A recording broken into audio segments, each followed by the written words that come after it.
Hi kids, today lecture our is geography जो कि 10th class का। सब आ गए? वही कोना वाला।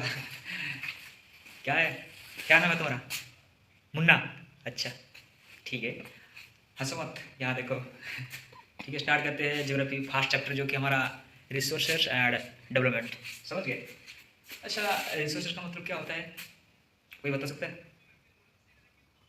Who can start? यू। ठीक है, बताओ क्या है। हाँ, अच्छा, सही है, सही है, ठीक है, एब्सोल्युटली राइट। ठीक है, अच्छा, तो यहाँ पे हमारा जो पहला टॉपिक है resources and its development. Resources मतलब जो भी हमारा नीडनेस को फुलफिल करता है, जैसे कि पानी, एयर, वाटर, फायर, जो भी हमको जीने के लिए, समझ गए, जीने के लिए जो चीज़ें हमको ज़रूरत है, बेसिक ज़रूरत है, वो सबको हम रिसोर्सेस कहते हैं।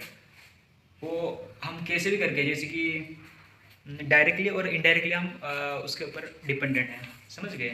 इस चीज़ों को हम रिसोर्सेज कहते हैं। ये रिसोर्सेज जो है ना, ये हमको नेचुरली भी मिल सकता है और कुछ नॉन नेचुरल। देखो, पहला बात तो हमारा नेचुरल रिसोर्सेज क्या क्या है? Water, air, fire.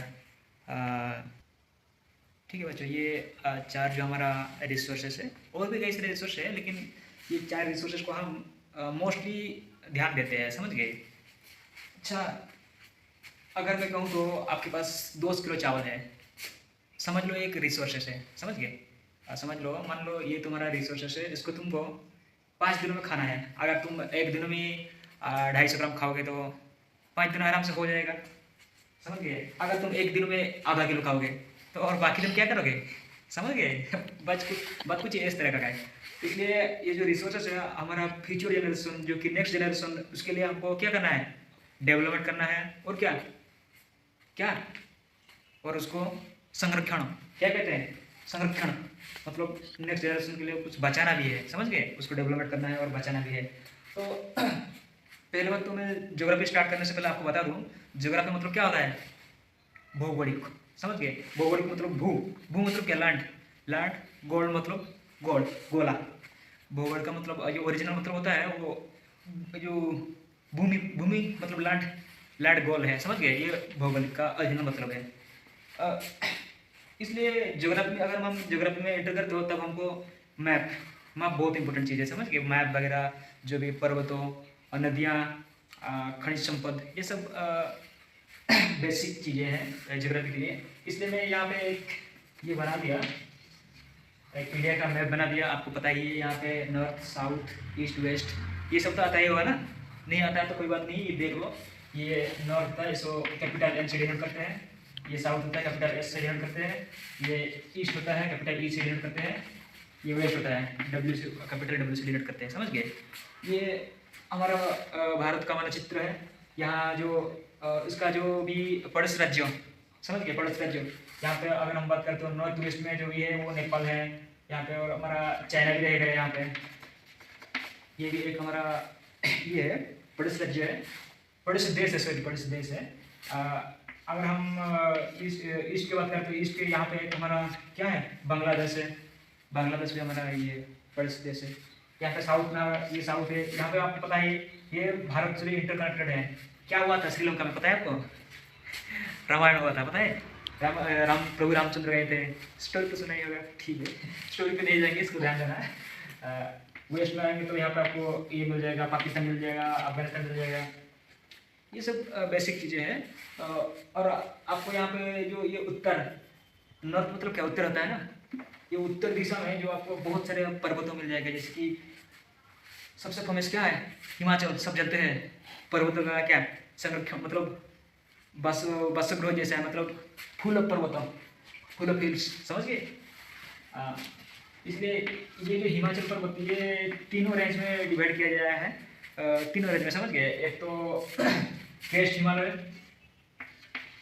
Waste Himalaya, और जो सेकंड वाला आता है, जो दूसरा में मतलब जो सबसे हाइस्ट में है, जबसे साइड मतलब जो सबसे ऊपर है वो क्रेस्ट हिमालय कहते क्या आ जाता है, और जो उससे थोड़ा कम हाइट है जिनका, उसको हम लेजर हिमालय कहते हैं।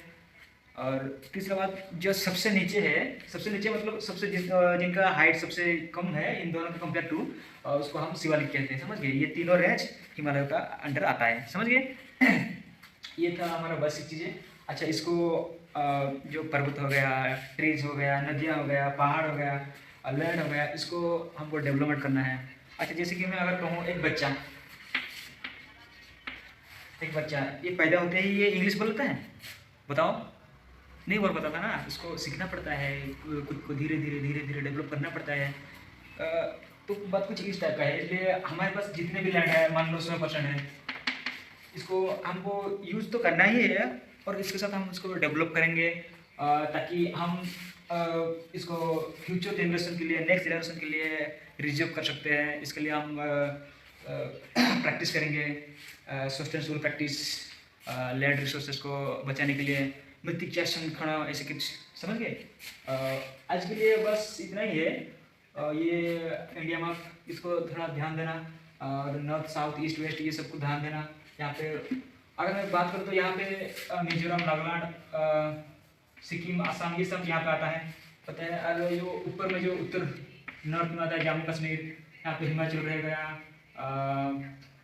यहाँ पे झारखंड, बिहार, उत्तर प्रदेश, यहाँ पे उड़ीसा, आंध्र प्रदेश, केरल, कर्नाटक, गोवा, मध्य प्रदेश, राजस्थान, गुजरात, यहाँ पे पंजाब, समझ गए।